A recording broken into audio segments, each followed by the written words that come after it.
किसी शहर के रेलवे स्टेशन पर एक भिखारी रहता था। वो वहां आने जाने वाली रेलगाड़ियों में बैठे यात्रियों से भीख मांगकर अपना पेट भरता था। एक दिन जब वह भीख मांग रहा था तो सूट बूट पहने एक लंबा सा व्यक्ति उसे दिखा। उसने सोचा कि यह व्यक्ति बहुत अमीर लगता है, इससे भीख मांगने पर यह मुझे जरूर अच्छे पैसे देगा। वह उस लंबे व्यक्ति से भीख मांगने लगा। भिखारी को देखकर उस लंबे व्यक्ति ने कहा, तुम हमेशा मांगते ही रहते हो, क्या कभी किसी को कुछ देते भी हो? भिखारी बोला, साहब मैं तो भिखारी हूं, हमेशा लोगों से मांगता ही रहता हूं। मेरी इतनी औकात कहां कि किसी को कुछ दे सकूं। लंबा व्यक्ति बोला, जब किसी को कुछ दे नहीं सकते तो तुम्हें मांगने का भी कोई हक नहीं है। मैं एक व्यापारी हूं और लेन देन में ही विश्वास करता हूं। अगर तुम्हारे पास मुझे कुछ देने को हो तभी मैं तुम्हें बदले में कुछ दे सकता हूं। इतना कहने के बाद वह लंबा आदमी ट्रेन में बैठकर चला गया।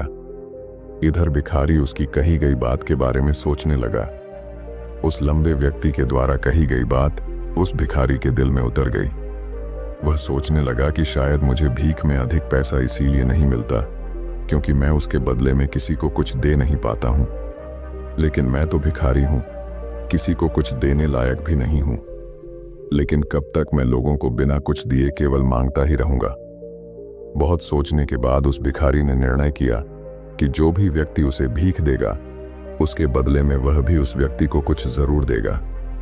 लेकिन अब उसके दिमाग में यह प्रश्न चल रहा था कि वह खुद भिखारी है तो भीख के बदले में वह दूसरों को क्या दे सकता है। इस बात को सोचते हुए 2 दिन हो गए, लेकिन उसे अपने प्रश्न का कोई उत्तर नहीं मिला था। तीसरे दिन जब वह स्टेशन के पास बैठा हुआ था तभी उसकी नजर कुछ फूलों पर पड़ी जो स्टेशन के आसपास के पौधों पर खिल रहे थे। उसने सोचा, क्यों ना मैं लोगों को भीख के बदले कुछ फूल दे दिया करूं। उसको अपना यह विचार अच्छा लगा और उसने वहां से कुछ फूल तोड़ लिए। अब वह ट्रेन में भीख मांगने पहुंचा। अब जब भी कोई उसे भीख देता तो उसके बदले में वह भीख देने वाले को कुछ फूल दे देता। उन फूलों को लोग खुश होकर अपने पास रख लेते थे। अब भिखारी रोज फूल तोड़ता और भीख के बदले में उन फूलों को लोगों में बांट देता था।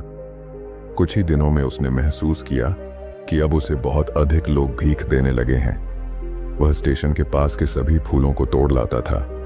जब तक उसके पास फूल रहते थे तब तक उसे बहुत से लोग भीख देते थे, लेकिन जब फूल बांटते बांटते खत्म हो जाते तो उसे भीख भी नहीं मिलती थी। अब रोज ऐसा ही चलता रहा। एक दिन जब वह भीख मांग रहा था तो उसने देखा कि वही लंबा व्यक्ति ट्रेन में बैठा है, जिसकी वजह से उसे भीख के बदले फूल